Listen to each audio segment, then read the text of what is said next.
Hello guys, நம்ம இந்த வீடியோவில் எஃப்எம்ஜி எக்ஸாம்லேருந்து அலாட்மெண்ட் ப்ராசஸ் எனக்கு போட்டிருக்க date A to Z like summary மாதிரி இந்த வீடியோவில் பார்க்கலாம். லைக் ஸ்க்ரீனிங் சர்டிஃபிகேட் வாங்கினது, டிஎன்எம்சியில் அப்ளை பண்ணது, அதுக்கப்புறம் மேனுவல் வெரிஃபிகேட் கூட்டது, அதுக்கப்புறம் ப்ரொவிஷனல் எலிஜிபிலிட்டி சர்டிஃபிகேட் வந்ததுக்கப்புறம் என்ஓசி அப்ளை பண்ணி என்ஓசி டிஎம்இ நோட்டிஃபிகேஷன் வந்ததுக்கப்புறம் டிஎம்இயில் அப்ளை பண்ணதுக்கப்புறம் அலாட்மெண்ட் ஆர்டர் வந்த வரைக்கும் இந்த வீடியோவில் நம்ம பார்க்கலாம். ஸோ நம்ம அந்த டீட்டெயில்ஸை நம்ம இந்த வீடியோவில் பார்க்குறதுக்கு முன்னாடி எந்தெந்த டேட்டில் எந்தெந்த அப்ளை பண்ணது அந்த டீட்டெயில்ஸை பார்க்குறதுக்கு முன்னாடி நம்ம கோர்ஸ் அப்ராடில் படிச்சிருப்போம் பார்த்தீங்களா, MBBS. அது அந்த டீட்டெயில்ஸை பற்றி நம்ம இப்போ பார்க்கலாம். கொஞ்சம் அவேர்னஸ் வீடியோ முடிய கூட வச்சுக்கலாம். ஸோ லைக் நீங்கள் 5.5 இயர்ஸோ 6 இயர்ஸ் நீங்கள் கோர்ஸ் முடிச்சிருப்பீங்க, லைக் ரஷ்யா ஆர் உக்ரைன். நீங்கள் முடிச்சுட்டு இந்தியாவுக்கு வந்ததுக்கப்புறம் நீங்கள் 6 to 8 months நீங்கள் எடுத்துருப்பீங்க ப்ரிப்ரேஷனுக்கு, லைக் எஃப்எம்ஜி கிளியர் பண்ணுறதுக்கு. லைக் ஃபஸ்ட் அட்டெம்ப்டில் கிளியர் பண்ணுறதுக்கு 8 to 6 months ஆகுது. முடித்ததுக்கப்புறம் 1 year internship or 2 or 3 year like COVID or வாரில் அஃபெக்ட் ஆகணுன்னா இன்டர்ன்ஷிப் இதாகுது. Like almost 10 years to 8 years ஆகுது கோர்ஸ் முடிக்கிறதுக்கு. ஸோ நம்ம ரொம்ப ஸ்ட்ரகிள் ஃபேஸ் பண்ணுறோம். இந்த மாதிரி இஷ்யூஸ்னால் இருக்கிறனால நம்ம இப்போ யாராச்சும் ஒருத்தவங்க சரௌண்டிங்கில் இருக்கவங்க அப்ராடில் MBBS படிக்க போகலாமா, இதை மாதிரி உங்கள்கிட்ட ஏதாச்சும் கேட்டாங்கன்னா நீங்கள் ப்ரொமோட் பண்ணாதீங்க. ப்ரொமோட் பண்ணி இந்த மாதிரி நீங்கள் அப்ராடில் போய் படிங்க இந்த மாதிரி எதுவும் ப்ரொமோட் பண்ணாதீங்க. நீங்கள் ஃபேஸ் பண்ணியிருப்பீங்க பார்த்தீங்களா ஸ்ட்ரகிள்ஸு, அதை சொன்னாலே அவங்க டிசைட் பண்ணிப்பாங்க, சேஞ்ச் பண்ணிக்கலாம், ஓகே வேறு கோர்ஸ் எடுத்துக்கலாம், ஆர் எல்ஸ் நீட்டுக்கு இங்கேயே ட்ரை பண்ணி சீட்டு வாங்குறதுக்கு ட்ரை பண்ணலாம். ஸோ நிறைய பேரண்ட்ஸ் நான் கேள்விப்பட்டேன், பட் இது ஒருத்தர் நிறைய பேர் சொல்கிறாங்க. அப்ராடு போய் படிச்சுட்டு இங்கே வெயிட் பண்ணி 2 or 1 years வெயிட் பண்ணி கூட நம்ம எக்ஸாம் கிளியர் பண்ணுறது ஒருத்தன்னு சொல்கிறாங்க. பட்டு எனக்கு அது இதாக தெரியல. லைக் எப்படி நிறைய பேர் ஸ்ட்ரகிள்ஸ் ஃபேஸ் பண்ணியிருப்பீங்க, ஃபேமிலியில் இருக்கும், சரௌண்டிங்ஸில் இருப்பாங்க. நிறைய பேர் கேட்டிருப்பாங்க, என்னப்பா ஒன்றமா நீங்கள் வேலைக்கு போகல, இவ்வளோ இயர்ஸ் ஆகுதா. இந்த நார்மலாக நீங்கள் சும்மா எக்ஸாமை எழுதிட்டு அதுக்கப்புறம் இன்டர்ன்ஷிப் போகிறதுக்கே 8 to 1 years ஆகுது. ஸோ இதனால் நம்ம பார்த்தோன்னா வச்சுக்கோங்களேன், நம்ம எதுக்கு அப்ராடு போகணுமா இந்த மாதிரி நமக்கு தெரியுது. ஸோ பேரண்ட்ஸ் என்ன யோசிக்கிறாங்க, சில பேரண்ட்ஸ், எல்லா பேரண்ட்ஸையும் சொல்ல, சில பேரண்ட்ஸ் ஓகே இது ஒர்த்து தான், எஸ் நமக்கு 1 year இன்டர்ன்ஷிப்பு முடித்ததுக்கப்புறம் ஒர்த்து தான், பட் நம்ம அதுக்காக பண்ணுற ஸ்ட்ரகிள்ஸை ஃபேஸ் பண்ணுறது ரொம்ப கொஞ்சம் கஷ்டம்தான். பட் அதை தாண்டி கொஞ்சம் குட் லைஃப் இருக்கும், நம்புவோம், ஹோப். ஸோ அதுக்காக தான் இந்த வீடியோ அதை பற்றி நான் பேசலான்னு பார்த்தேன்.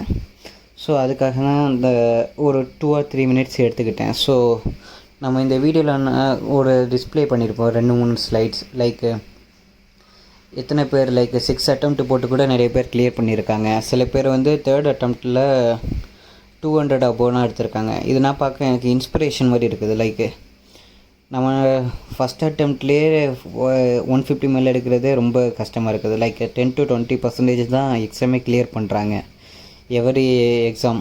ஸோ அது கூட கொஞ்சம் கஷ்டமான இருக்குது. பட் ஹோப் இதுக்கப்புறம் வர்ற எக்ஸாமில் நிறைய பர்சன்டேஜ் பாஸ் பண்ணுவாங்கன்னு நம்ம நம்புவோம். அண்டு இது சில பேருக்கு மோட்டிவேஷனாக இருக்கலாம். லைக் 3rd attemptல 200 போடுறதுனா ரொம்ப பெருசு.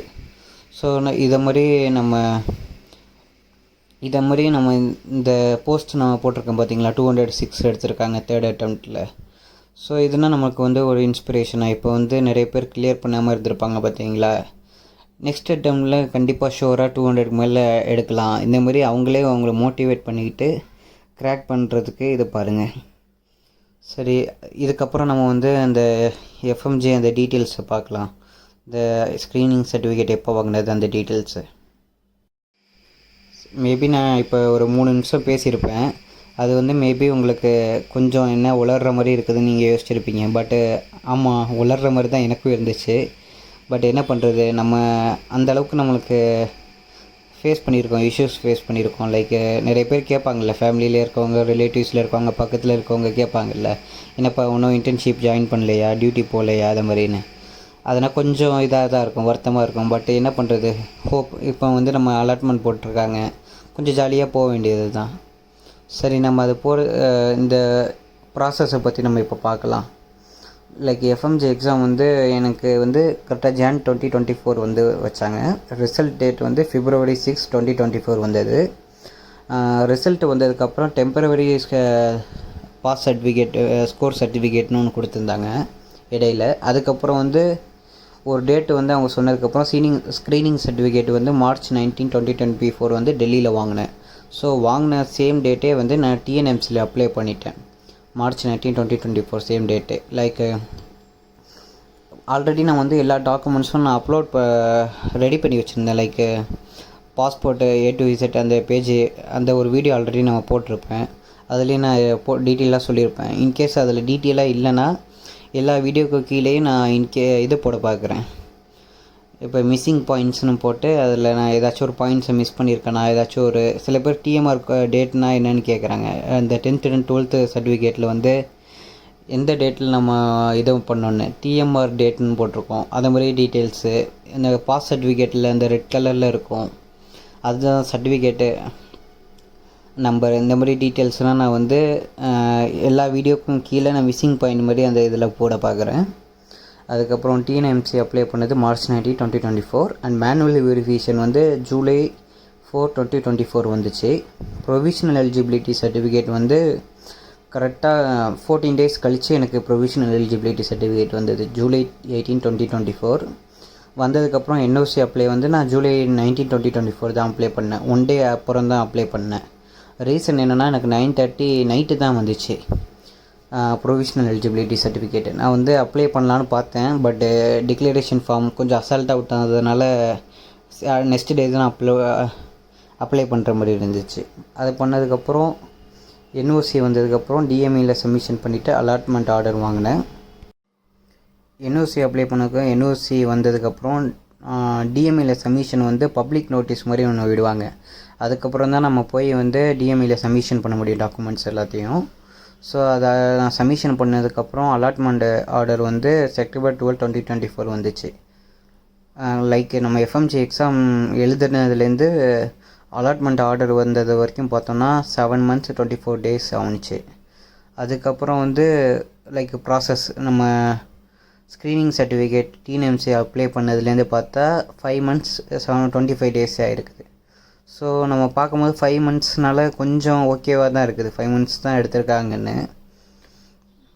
ஓகே, நம்ம ஹோப்ஃபுல்லி நம்ம இன்டர்ன்ஷிப் ஜாயின் பண்ண போகிறோன்னு ஒரு ஹாப்பினஸ்லேருந்து நம்ம போகலாம்.